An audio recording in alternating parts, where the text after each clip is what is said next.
In the race for the White House, a new CNN poll shows Joe Biden with a 14-point lead nationally over President Trump. It's the largest head-to-head lead in any poll to date. News 5's John Kosick with us now. John, not just the national numbers that are troubling here for the president.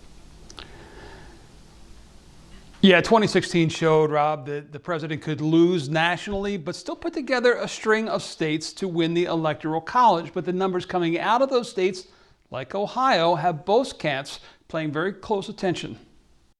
Campaigns may dismiss less than favorable state polls with their words, but it's their actions that give a glimpse into what they're thinking. So when the Trump campaign went up with television ads in Ohio at this early stage of the campaign, it sent a message. I think it shows that he needs to be on the offensive to defend himself in states that were reliably safe, like Ohio, Iowa, Georgia. A Fox News poll last week showed former Vice President Joe Biden leading President Trump by 2 points in Ohio. Within the margin of error, yes, but a 10-point swing from Trump's margin of victory here in 2016. One of the big differences from 2016 is that as much as he was publicly known, he was not known as a president. He was known as a candidate. Now we've got 4 years to judge him by as a president. The Real Clear Politics average of polls also showed the president trailing in the other pivotal states of Pennsylvania, Michigan, and Wisconsin, all of which he carried in 2016, but only by a combined margin of 78,000 votes. That's why Ohio is not only a bellwether, but a firewall.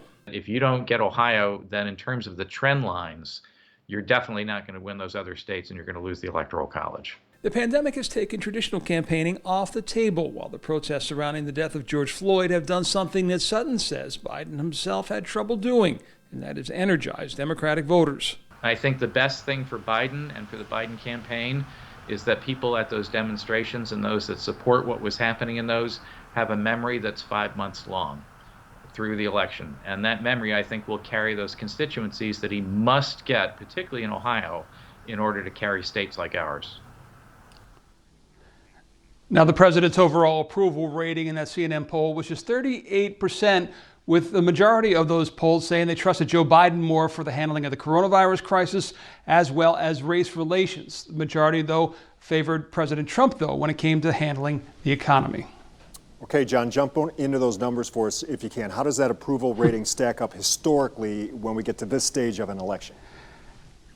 38% is a pretty tough number for a president seeking re-election. At this stage of the game, that number would be on a par with George H.W. Bush and Jimmy Carter, the two men we know to be the last sitting presidents to lose re-election.